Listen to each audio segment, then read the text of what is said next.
For question 1, sales price per unit. The company total sales amount to RM1,620,000 with 81,000 units sold. Therefore, the selling price per unit is calculated by dividing RM1,620,000 by 81,000 unit, which equal RM20 per unit. Question B. Total variable cost. Total variable cost consisting of variable cost of goods sold amounting to RM810,000 and a sale commission of 15%, which is RM243,000. As a result, the total variable cost is RM1,053,000. C. Variable cost per unit. The variable cost per unit is calculated by dividing the total variable cost by the number of units sold. RM1,053,000 divided by 81,000 units give a variable cost of RM13 per unit. D. Total fixed cost. The fixed costs include fixed cost of goods sold, advertising expenses, rental expenses, administrative salaries, and insurance expenses. The total fixed cost amount to RM340,200. E. Contribution margin per unit. The contribution margin per unit is calculated by subtracting the variable cost per unit from the selling price per unit. RM20 minus RM30 result in a contribution margin of RM7 per unit. Contribution margin ratio. F. The contribution margin ratio is calculated by dividing the contribution margin per unit by the selling price per unit. RM7 divided by RM20 give a contribution margin ratio of 35%. G. Break-even point in unit. The break-even point in unit is calculated by dividing total fixed cost by contribution margin per unit. RM340,200 divided by RM7 equal 48,600 unit. And the last one is H. Break-even point in RM, Ringgit Malaysia. The break-even point in Ringgit Malaysia is calculated by multiplying the break-even unit by the selling price per unit. 48,600 unit multiplied by RM20 equal RM972,000. And hi, my name is Mohamad Alifdekiandrian bin ROCHIMIN. My metric number is 310379. So now I will explain about question 2, which is about determining the number of units that must be sold in order for the company to achieve a target net profit margin of 30% in 2025. First, let me highlight the given information. The contribution margin ratio or CMR is 35%. The current net profit margin is 14%, while the target net profit margin is 30%. The company fixed cost is RM340,200 and the selling price per unit is Next, RM20. I will explain the formula used. To achieve the target net profit margin, we use the cost volume profit formula, which is required sales equals to fixed cost divided by contribution margin ratio minus target profit margin. Now, I will show the calculations. Required sales equals to 340,200 divided by 35% minus 30%, which is 0.35 minus 0.30. Then, we get the answer, which is RM6,804,000. This means the company must generate RM6.804 million in sales revenue to achieve a 30% net profit margin. To convert this into units sold, we divide total sales by the selling price per unit, which is RM6,804,000 divided by RM20, which we can obtain 340,200 units. Therefore, the company needs to sell 340,200 units. Based on this analysis, the company can achieve the target net profit margin of 30% because the contribution margin ratio of 35% is higher than the target profit margin.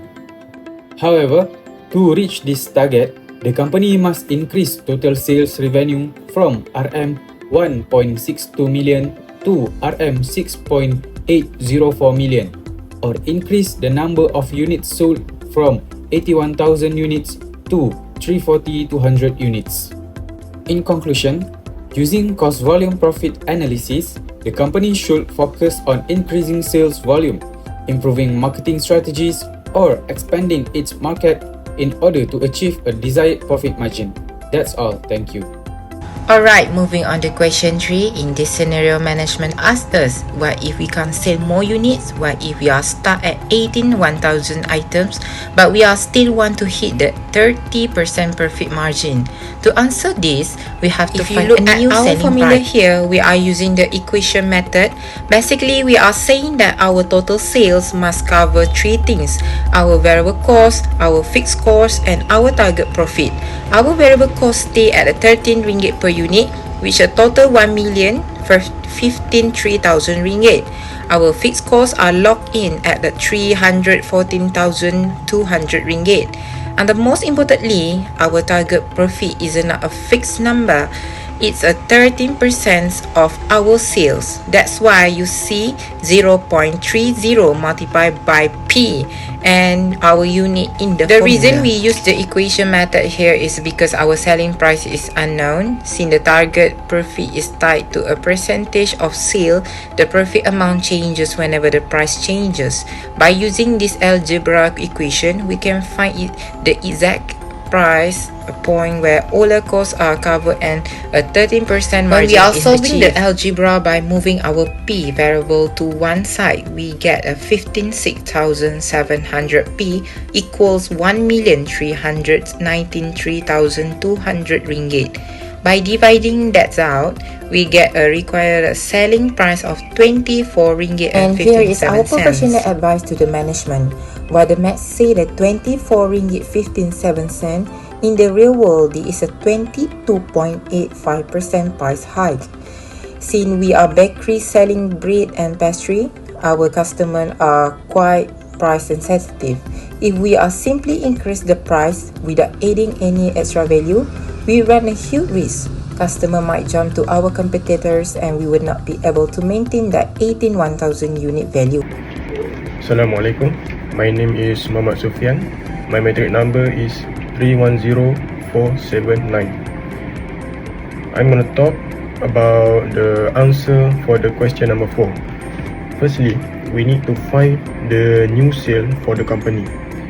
To find that, we take the current sale and we times by 3 and we will get the new one, which is 4,860 ringgit. And then we will need to find the new fixed advertising expense. We take the current one and we will plus by 5,400 ringgit to get the new one, which is 45,900 ringgit. Next, we will need to calculate the variable cost of goods sold, the new one, which is 55% unit per sale.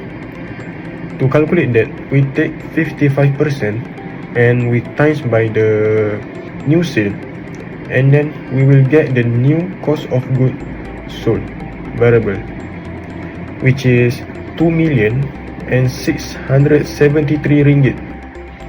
And next, we need to find the sale commission, which is 50% on each sale.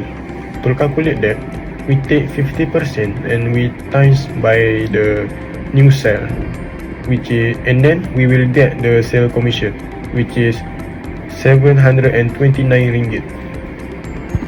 Then we need to find the total fixed cost and the total variable cost. The component for total fixed cost is fixed advertising expense plus general administrative expense plus fixed cost of goods sold, and then we will get 345 ringgit. For the component of the total variable cost, we need to have a sale commission plus variable cost of goods sold, and then we will get the total, which is 3,402 ringgit. And then we need to calculate the net income for the company. We will take the total sale and minus the total cost, and we will get the new net income for the company. Next, we need to calculate the sale ratio, which is net income divided by sales, and then we will get the sale ratio, which is 23%. And I believe at the end, the company shouldn't continue with the plan, although the company will gain a net income increase by 835 ringgit, but the sale ratio didn't meet the targeted, which is 30%. For question 5, we need to advise the company whether or not to approve the sales agent's request to increase the commission rate to 20%. At the same time, the company will have to hire 6 sales agents to cover the current market area. First, we need to calculate the increase of sales agent commission rate. The formula that we use is commission cost equal to total sales times with commission rate. So, 1,620,000 ringgit multiplied with 20%, which is the commission rate that increased. We will get the total cost per year that the company need to pay to sales agents is 324,000 ringgit. Second, we calculate the cost when the company hires 6 sales agents.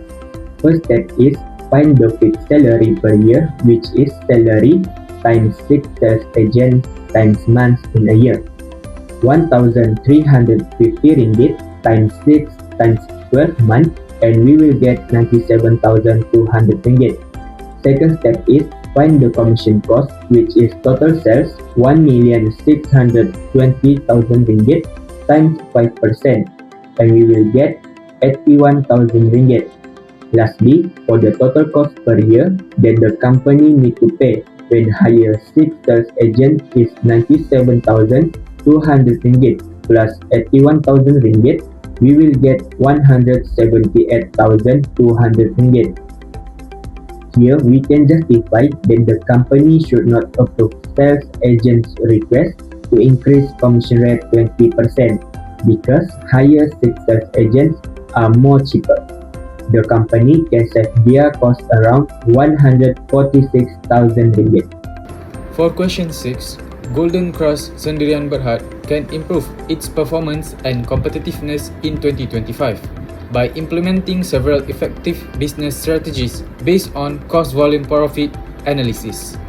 Firstly, the company should focus on increasing its sales volume by expanding the market coverage through opening more outlets, strengthening online sales platforms, and offering attractive promotions. An increase in unit sales will raise the total contribution margin and help the company achieve its target net income to sales ratio of 30%. Secondly, the company should closely monitor and control its variable costs, especially cost of goods sold and sales commission. By negotiating better terms with suppliers, improving production efficiency, and reducing wastage, the company can lower its variable cost per unit, which will directly increase the contribution margin and overall profitability. In addition, Golden Cross Sendirian Berhad may consider revising its pricing strategy if market conditions allow. A reasonable increase in selling price can improve the contribution margin per unit without increasing fixed costs, provided that customer demand remains stable.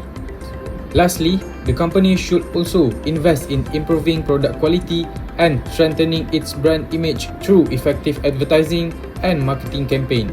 Although this initiative may increase costs in short term, they can attract more customers, build brand loyalty, and justify higher selling price in the long run. In conclusion, by increasing sales volume, controlling variable costs, adopting an appropriate pricing strategy, and enhancing product quality and brand image, Golden Cross Sendirian Berhad can strengthen its profitability and competitiveness. The effective of use cost-volume profit analysis will support better managerial decisions and help the company achieve its target net income to sales ratio of 30% in 2025.